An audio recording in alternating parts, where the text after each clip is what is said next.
정부는 출범 직후부터 회복을 통한 질서 있는 정상화에 총력을 다해 왔습니다.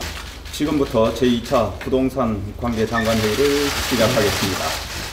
정부는 출범 직후부터 서민과 취약계층의 주거 안정을 부동산 정책의 최우선 목표로 삼고 시장 기능 회복을 통한 질서 있는 정상화에 총력을 다해 왔습니다. 임대차 안정방안, 주거부문 민생안정대책 등을 통해 임차인, 청년 등 주거 취약계층에 대해서는 가용한 정책 수단을 총동원하여 두텁게 보호해 왔습니다. 이러한 정책 노력과 금리 인상 기조 등으로 최근 부동산 시장은 전반적으로 하향 안정세를 유지하고 있습니다.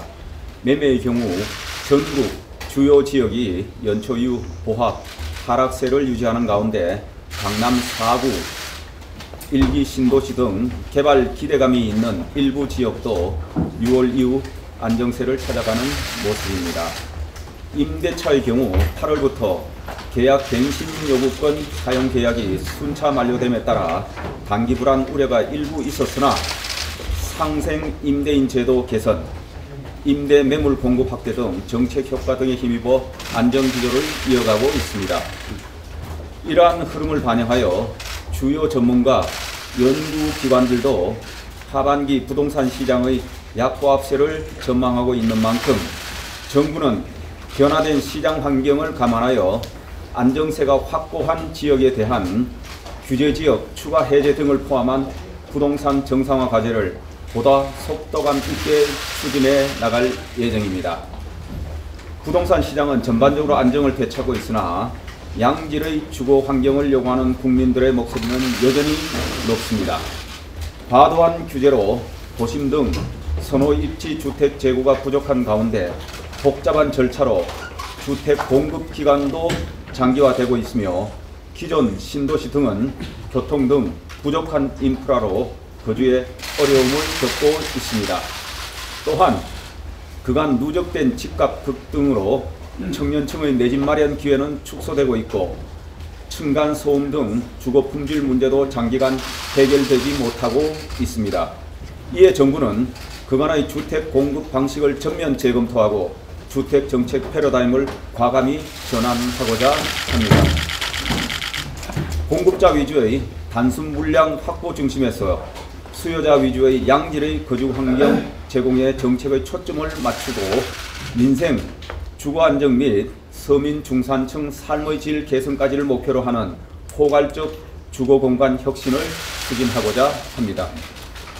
이를 구현하기 위해 첫째, 도심 등 선호도 높은 지역에 내집 마련 기회가 확대되도록 제도적 기반을 마련하겠습니다. 장기간 방치되어 온 불합리한 재개발 재건축 제도를 순차적으로 개편하여 도심권 주택 공급 기반을 확충하고 민간의 전문성과 창의력을 활용하는 새로운 사업 모델을 도입하여 도심 정비 사업을 촉진하는 한편 꼭 필요한 공공성도 함께 확보해 나가겠습니다. 둘째, 신도시 개발 방식도 전면 개편하겠습니다. 향후 신도시는 입지 선정 시부터 GTX 등 기계획된 교통망과 연계하여 중소규모로 지정 개발하고 3기 신도시 등 기발표된 택지는 교통, 교육 등 정주 환경을 개선하는 한편 기업 유치 여건 조성 등을 통해 가족 환경을 갖추도록 하겠습니다. 셋째, 임대에서 분양까지 생애 주기에 따라 주거 상향 이동이 가능하도록 부담 가능한 맞춤형 주택을 확대하겠습니다. 역세권 첫집 등 사회 초년 계층을 대상으로 건설 원가 수준의 저렴한 분양 택지를 공급하고 토지 임대부 주택 등 초기 부담을 낮춘 다양한 주택 공급을 활성화하겠습니다. 넷째, 층간소음에 강한 주택, 여유 있는 주차 공간 등 변화된 주거 수요에 부응하는 주택 품질을 확보해 나가겠습니다. 마지막으로 근본 수해 피해 가구에 대해서는 개보수, 정상 거처 이주 등의 긴급 지원을 최대한 신속하게 추진하는 한편 재해 취약주택에 대한 전수조사를 통해 위험지역 정비, 방제시설 확충 등을 포함한 근본적인 개선 방안도 조속히 마련하도록 하겠습니다. 앞으로 정부는 국민들께서 새 정부의 달라진 주거안정 방안을 실생활에서 빠른 시간 내에 체감할 수 있도록 세부 후속 조치를 최대한 신속히 이행하겠습니다. 특히 실제 주택 공급 과정에서 입지 발굴, 인허가 등을 담당하는 관계 지자체와의 협업이 무엇보다 중요하므로 사업 추진 과정에서 발생하는 현안은 주무부처 중심으로 협의하되 필요시에는 부동산 관계 장관 회의를 통해서도 논의 조율해 나가도록 하겠습니다.